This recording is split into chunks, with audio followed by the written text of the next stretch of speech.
राधे राधे। जय श्री कृष्ण। अश्वत्थामा ने पांडवों के वंश को नष्ट करने के लिए ब्रह्मास्त्र का प्रयोग किया था। उत्तरा उस अस्त्र को अपनी ओर आता देख देवादिदेव जगदीश्वर प्रभु श्री कृष्ण से प्रार्थना करने लगी कि हे प्रभु, हे सर्वशक्तिमान है, आप ही इस निज शक्ति माया से संसार की सृष्टि, पालन एवं संहार करते हैं। स्वामिन, यह बाण मुझे भला जला ही डाले, परंतु मेरे गर्भ को नष्ट न करे, ऐसी कृपा कीजिए। भक्तवत्सल भगवान श्री कृष्ण ने अपने भक्त की करुण पुकार सुन पांडवों की वंश परंपरा चलाने के लिए उत्तरा के गर्भ को अपनी माया के कवच से ढक दिया। यद्यपि ब्रह्मास्त्र अमोघ है और उसके निवारण का कोई उपाय नहीं है, फिर भी भगवान श्री कृष्ण के तेज के सामने आकर वह शांत हो गया। इस प्रकार अभिमन्यु की पत्नी उत्तरा के गर्भ से परीक्षित की रक्षा कर जब भगवान श्री कृष्ण द्वारका जाने लगे, तब पांडु पत्नी कुंती अपने पुत्र तथा द्रौपदी के साथ भगवान श्री कृष्ण की बड़े मधुर शब्दों में इस प्रकार स्तुति की। हे प्रभु, आप सभी जीवों को बाहर और भीतर एक रस स्थित है, फिर भी इंद्रियों और वृत्तियों से नहीं देखे जाते, क्योंकि आप प्रकृति से परे आदि पुरुष परमेश्वर है। मैं आपको बारंबार नमस्कार कर। इंद्रियों से जो कुछ जाना जाता है उसकी तह में आप ही विद्यमान हैं और अपनी ही माया के पर्दे से अपने आप को ढके रहते हैं। मैं अबोध नारी आप अविनाशी पुरुषोत्तम को भला कैसे जान सकती हूँ। हे लीलाधर, जैसे मूढ़ लोग दूसरा वेश धारण करने के लिए नट को प्रत्यक्ष देखकर भी नहीं पहचान सकते, वैसे ही आप दिखते हुए भी नहीं दिखते। आप शुद्ध हृदय वाले विचारशील जीवन मुक्त परमहंसों के हृदय में अपनी प्रेममयी भक्ति का सृजन करने के लिए अवतीर्ण हुए हैं। फिर हम अल्पबुद्धि स्त्रियां आपको कैसे पहचान सकती है। आप श्री कृष्ण वासुदेव देवकी नंदन नंद गोप के लाडले गोविंद को हमारा बारंबार प्रणाम है, जिनकी नाभि से ब्रह्मा का जन्म स्थान कमल प्रकट हुआ है, जो सुंदर कमलों की माला धारण करते हैं, जिनके नेत्र कमल के समान विशाल और कोमल है, जिनके चरण कमलों में कमल का चिन्ह है, ऐसे श्री कृष्ण को मेरा बार बार नमस्कार है। ऋषिकेश, जैसे आप दुष्ट कंस के द्वारा कैद की हुई और चिरकाल से शोकग्रस्त देवकी की रक्षा की थी, वैसे ही आपने मेरे भी पुत्रों की साथ बार बार विपत्तियों से रक्षा की है। आप ही हमारे स्वामी हैं, आप सर्वशक्तिमान हैं। श्री कृष्ण, कहाँ तक गिनाऊं। विष से लाक्षागृह की भयानक आग से, हिडिंब आदि राक्षसों की दृष्टि से, दुष्टों की द्यूत सभा से, वनवास की विपत्तियों से और अनेक बार के युद्धों में अनेक महारथियों के शस्त्रास्त्रों से, अभी अभी इस अश्वत्थामा के ब्रह्मास्त्र से भी आप ही ने हमारी रक्षा की है। हे जगत गुरु, हमारे जीवन में सर्वदा पग पग पर विपत्तियां आती रहे, क्योंकि विपत्तियों में ही निश्चित रूप से आपके दर्शन हुआ करते हैं और आपके दर्शन हो जाने के पश्चात फिर जन्म मृत्यु के चक्कर में नहीं आना पड़ता। ऊंचे कुल्म में जन्म, ऐश्वर्य, विद्या और संपत्ति के कारण जिसका घमंड बढ़ रहा है, वह मनुष्य तो आपका नाम भी नहीं ले सकता, क्योंकि आप तो उन लोगों को दर्शन देते हैं जो अकिंचन है। आप निर्धनों के परम धन है। माया का प्रपंच आपका स्पर्श भी नहीं कर सकता। आप अपने में ही विहार करने वाले एवं परम शांत स्वरूप है। आप ही कैवल्य मोक्ष के अधिपति हैं। मैं आपको अनादि, अनंत, सर्वव्यापक, सबके नियंता, काल रूप परमेश्वर समझती हूँ और बार बार नमस्कार करती हूँ।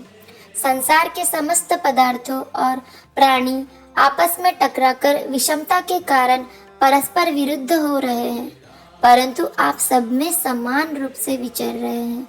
भगवान, आप जब मनुष्यों की जैसी लीला करते हैं, तब आप क्या करना चाहते हैं यह कोई नहीं जानता।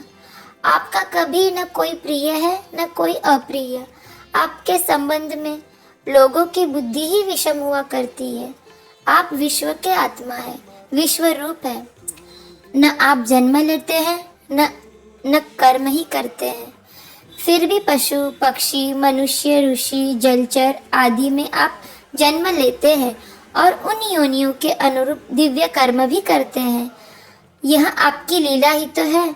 जब बचपन में आपने दूध की मटकी फोड़कर यशोदा मैया को खिजा दिया था और उन्होंने आपको बांधने के लिए हाथ में रस्सी ली थी, तब आपकी आंखों में आंसू छलक आए थे, काजल कपोलों पर बह चला था, नेत्र चंचल हो रहे थे और भय की भावना से आपने मुख नीचे की ओर झुका लिया था।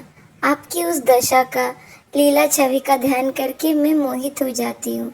भला जिससे भय भी भय मानता है, उसकी यह दशा। आपने अजन्मा होकर भी जन्म क्यों लिया, इसका कारण बतलाते हुए कोई महापुरुष यूँ कहते हैं, जैसे मलयाचल की कीर्ति का विस्तार करने के लिए उसमें चंदन प्रकट होता है, वैसे ही अपने भक्त पुण्यलोक राजा यदु की कीर्ति का विस्तार करने के लिए ही आपने उनके वंश में अवतार ग्रहण किया है।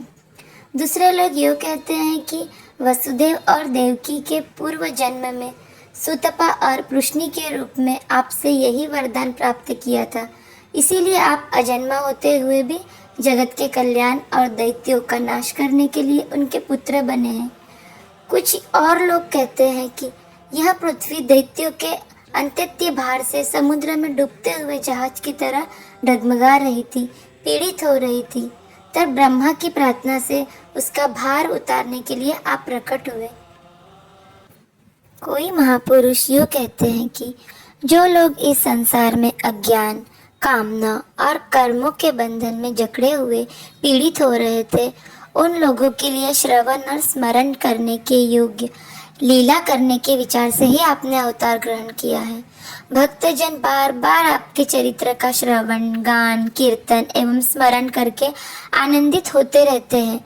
वे ही अविलंब आपके उन चरण कमलों के दर्शन कर पाते हैं जो जन्म मृत्यु के प्रवाह को सदा के लिए रोक देते हैं। भक्त वांछा कल्पतरु प्रभु, क्या आप अपने आश्रित और संबंधी हम लोगों को छोड़कर जाना चाहते हैं? आप जानते हैं कि आपके चरण कमलों के अतिरिक्त हमें और किसी का सहारा नहीं है। पृथ्वी के राजाओं के तो यूं ही हम विरोधी हो गए हैं। जैसे जीव के बिना इंद्रिया शक्तिहीन हो जाती है, वैसे ही आपके दर्शन बिना यदुवंशियों के और हमारे पुत्र पांडवों के नाम तथा रूप का अस्तित्व ही क्या रह जाता है। गदाधर, आपके विलक्षण चरण चिन्हों से चिंतित यह कुरुजा अंगल देश की भूमि आज जैसे ही शोभायमान हो रही है, वैसे आपके चले जाने के बाद न रहेगी। आपकी दृष्टि के प्रभाव से ही यह देश पकी हुई फसल तथा लता वृक्षों से समृद्ध हो रहा है। ये वन, पर्वत, नदी और समुद्र भी आपकी दृष्टि से ही वृद्धि को प्राप्त हो रहे हैं। आप विश्व के स्वामी हैं, विश्व के आत्मा है और विश्व रूप है। यदुवंशियों और पांडवों में मेरी बड़ी ममता हो गई है। आप कृपा करके स्वजनों के साथ जुड़े हुए इस स्नेह की दृढ़ फांसी को काट दीजिए। श्री कृष्ण, जैसे गंगा की अखंड धारा समुद्र में गिरती है, वैसे ही मेरी बुद्धि किसी दूसरी ओर न जाकर आपसे ही निरंतर प्रेम करती रहे। श्री कृष्ण, अर्जुन के प्यारे सखा, यदुवंश शिरोमणि, आप पृथ्वी के भार रूप राजवेशधारी दैत्यों को जलाने के लिए अग्नि रूप है।